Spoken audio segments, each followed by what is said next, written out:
আশা করছি যে যেখান থেকে আমার ভিডিওটি দেখছেন সবাই অনেক ভালো আছেন। আমরাও অনেক ভালো। তো আজকে আমি আমার কাছ থেকে বের হলাম মাত্র। বের হয়ে দেখলাম যে ওয়েদারটা খুবই ভালো। ইদানিং এক সপ্তাহ যাবত ওয়েদারটা আসলে খুবই ভালো, বেশি গরম না, খুব ঠান্ডা, মনে হয় ঠান্ডা আসবে আসবে এরকম একটা ভাব হচ্ছে। আর পুরাই ক্যালিফোর্নিয়ার মতো ওয়েদার, খুবই কমফোর্টেবল, বাইরে বের হলে আর ঘরে যেতে ইচ্ছা করে না, এরকম একটা আরামদায়ক একটা ওয়েদার। তো এটা হচ্ছে আমার কাজের পার্কিং লট। তো ক্যালিফোর্নিয়াতে আমি যে জায়গাটাতে কাজ করতাম ঠিক একই জায়গাতে আমি এখনো কাজ করি। তো ক্যালিফোর্নিয়ার ওই বিল্ডিংটার পাশেই ছিল এয়ারপোর্ট। সবসময় দেখতাম যে প্লেন ওঠানামা করছে, খুবই ভালো লাগতো দেখতে। প্লেনের অনেক শব্দ ছিল, তারপরেও ভালো লাগতো। তো এখানে ওইরকমটা নাই। তো মাঝে মধ্যে আসলে জায়গাটা মিস করি অনেক। তো যাই হোক, আমরা এখন যাচ্ছি একটু ইন্ডিয়ান দোকানে, ইন্ডিয়ান গ্রোসারি। তো এখানে তো বাংলাদেশি গ্রোসারি নাই, ইন্ডিয়ান গ্রোসারিতে যেতে হয়। তো ইন্ডিয়ান গ্রোসারিতে মোটামুটি আপনার বাঙালিদের বাংলাদেশি জিনিসপত্র পাওয়া যায়। লাস ভেগাসে Indian store, Indian grocery store বেশ কয়েকটাই আছে, কিন্তু বাংলাদেশি কোনো স্টোর নাই। তো এখন কি আর করা, যা আছে তা দিয়ে কাজ চালাতে হবে। আর দেখলাম যে এই দোকানটাতেও বেশ কিছু সবজি পাওয়া যায়, ওরা ক্যালিফোর্নিয়া থেকে আনে। তো আমার কাঁচামরিচটা খুবই বেশি জরুরি। অন্যান্য সবজি যেহেতু আমি অন্য দোকানেও মোটামুটি পাই, চাইনিজ দোকানেও পাই, চাইনিজ দোকানেও কাঁচামরিচ পাওয়া যায়, কিন্তু অ্যাভেলেবল সবসময় থাকে না। আর এই ইন্ডিয়ান স্টোরটা আমাদের বাসা থেকে ভালোই, একটু মোটামুটি কাছে, খুব একটা দূরে না। তো চাল ডাল, তেল টেল, সরিষার তেল, এগুলা মশলা সবই পাওয়া যায়। মাছ মাংস, কাঁচা সবজি মোটামুটি পাওয়া যায়, কিন্তু মাছ মাংস কিছুই পাওয়া যায় না। তো কি করার, কিছুই করার নাই, যা আছে এটা দিয়ে চলতে হয়। আসলে নতুন একটা জায়গায় এসে সবকিছু অ্যাডজাস্ট করা, চলা একটু প্রথম দিকে একটু খারাপই লাগে। ক্যালিফোর্নিয়াতে আমাদের সবকিছুই হাতের কাছে ছিল, ভাল লাগতো। এজন্য হয়তো বা এখানে এসে আমরা থাকতে থাকতে অভ্যাস হয়ে যাবে সেটা। তো বাসায় এসে ব্যাগ ট্যাগ রেখে দরজা জানলা খুলে তারপরে একটু ব্যাকইয়ার্ডে যেতে আসলে খুবই ভালো লাগে।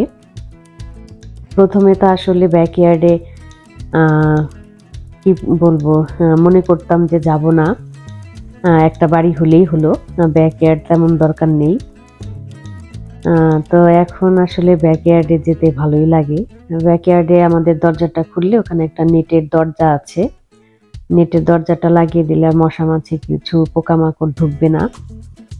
ব্যাকইয়ার্ডে এখন আসার আরো বেশি ভাল লাগে কি, ওই আমার আগের ভিডিওটা যারা দেখেছেন তারা বুঝবেন যে আমি যে কয়েকটা গাছের দানা লাগিয়েছি, আমার খালি চিন্তা যে কবে হবে এই গাছ, মানে গাছগুলা কবে গজাবে, আর ঠিক মতো পানি দেওয়া হচ্ছে কিনা, মাটিটা কি বেশি ড্রাই হয়ে গেল কিনা, এটা চেক করার জন্যই আসা।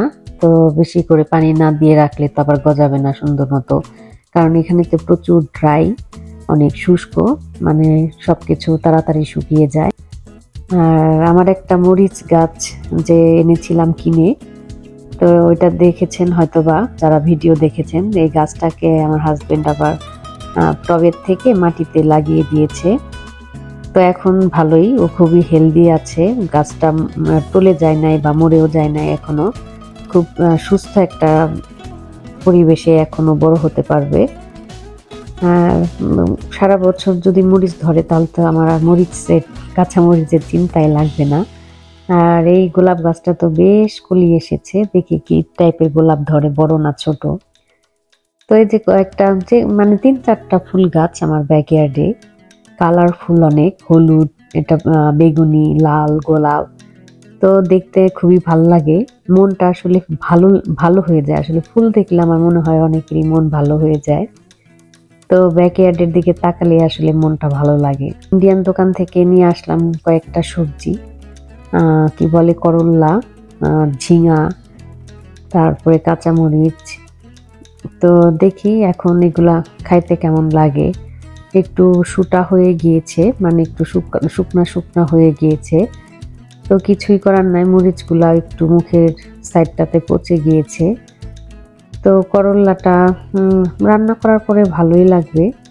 এখন উপায় নেই, কি আর করা, তরতাজা তো আর পাওয়া যাবে না, যেটা আছে এটাই খেতে হবে। এই যে জানলা দিয়ে বাইরে দেখা যায়, বাইরের ব্যাকইয়ার্ডে যে ফুলগুলা দেখা যাচ্ছে, খুবই ভাল লাগে দেখতে। আর হচ্ছে গিয়ে যে কবুতরকে আমি একদিন ভুল করে খেতে দিয়েছি।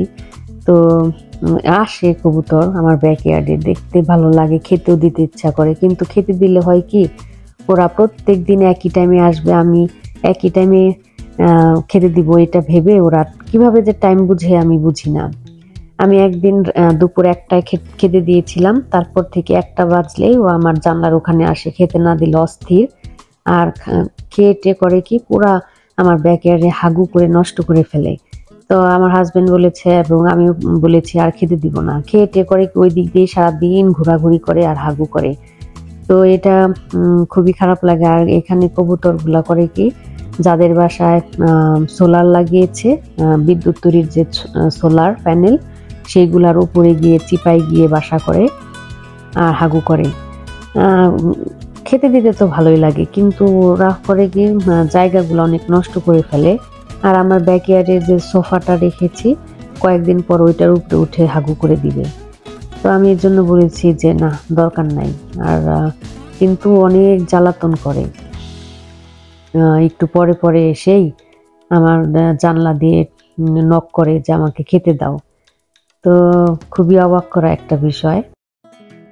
দুপুর প্রায় এখন 1টা বাজে, 1টার বেশি বাজে। তো দুপুরে রান্না বান্না শেষ করে আবার ছেলেকে স্কুল থেকে আনতে যাব। তো মাঝখানে আবার ক্ষুধাও লেগে গেল, যে ভাবলাম যে একটু কিছু খেয়ে নেই। তো ফ্রিজে চিজ কেক ছিল, তো চিজ কেকটা খেতে খুবই মজা। নর্মাল কেকের মতো অত মিষ্টি থাকে না, খুবই হালকা মিষ্টি। যারা খেয়েছেন তারা অবশ্যই জানবেন। আমার কাছে খুবই ভালো লাগে, আর মুখে দিলে মেল্ট হয়ে যায়। আর আমি কালকে আমার কাজের জন্য একটু লাঞ্চ বানিয়ে নিলাম, নুডলস, শর্টকাট করে। তো মাঝে মধ্যে একটু ডিফারেন্ট কিছু খেতে ভালো লাগে।